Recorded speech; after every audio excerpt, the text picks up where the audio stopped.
Kia ora, I'm Hone Kouka. I'm the writer and director of Tu. First came across the novel Tu when I was a drama producer at Radio New Zealand, and the book came up. As soon as I saw it was Pat Grace's book, I went, oh, I want to see if I can actually record this with an actor.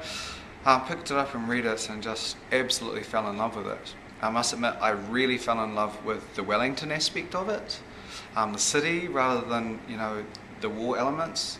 Really liked the war elements, but actually it was a Māori family in Wellington City. Really intrigued me. Yeah. It was 2006, I think, when I did it for radio. Left it for a couple of years, but it stuck in my head.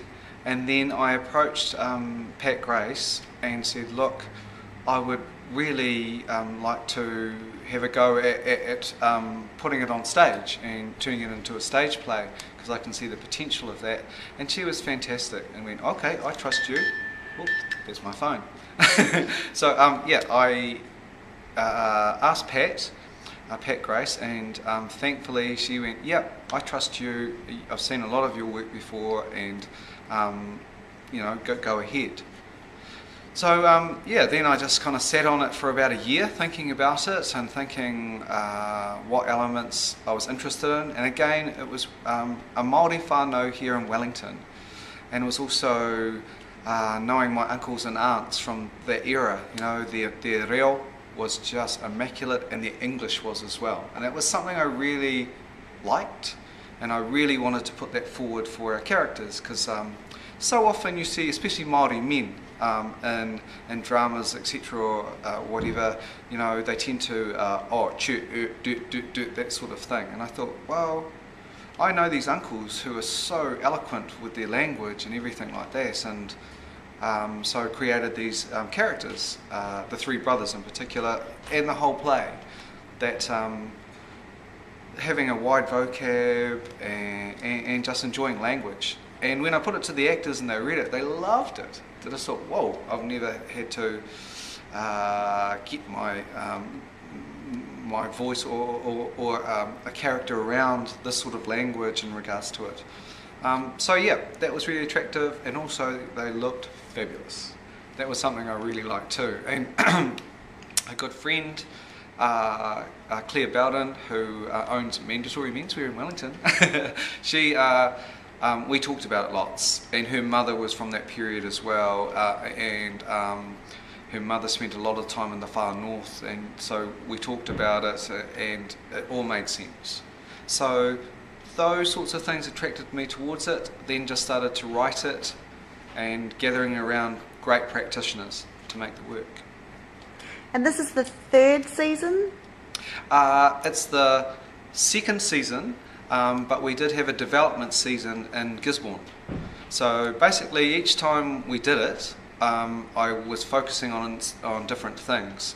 So in Gisborne it was just really looking at the script and going, okay, what do I need to do? How can I keep evolving this and keep moving it? For the International Festival, it was actually having all the bells and whistles and going, okay, this is a big thing.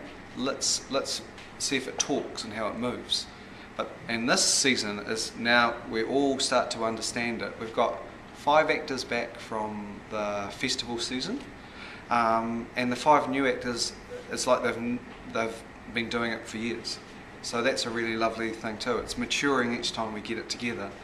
So even when we go to Auckland, we're looking at reworking stuff prior to getting there.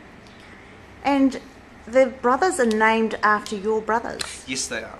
Yeah. Tell us a bit about your family, because I know you've got a lot of military links in there. Yep. And this is a bit of a story that really resonated with you from on a personal level. Oh, very much so. I'm the youngest of 9, and I looked at this story and I thought about my big brothers, and I thought, yeah, they go to this extreme to look after me, as they always have throughout my life, you know, and for our mum, they'd just do anything for her. And so I thought about that. So all of the 3 brothers are all named after my brothers. So Tu, Philemel and Boiri. And also it was military. We've been around the military a lot in our family. My brother was in the SAS for over 20 years. And so it's been a natural part of our whānau, and him travelling overseas all the time and constantly thinking of my mum, who, you know, each time he went, say, to Somalia or Iraq or other Afghanistan, just the pain for my mum, you know, just going, wow. And so looking at it in regards to World War II, you know, a family that comes from the East Coast, comes to Wellington, and then all these young men leave, you know, so that was really resonant for me too. And also the Boydie character in the play, he's the rock star. He's, you know, and that's like my brother Boydie is. He may be the smallest in our family, but he's the rock star. And that, you know, my brother Philomel has already seen it as well, and I would have loved to Boydie to be able to see it, but it doesn't look like he will. But maybe when we travel internationally or something like that, in another incarnation. So yeah, so that part of it felt very natural to me, and just thinking about my brothers has just been a lovely way to get the, you know, the key emotional kicks out of the script as well. Yeah.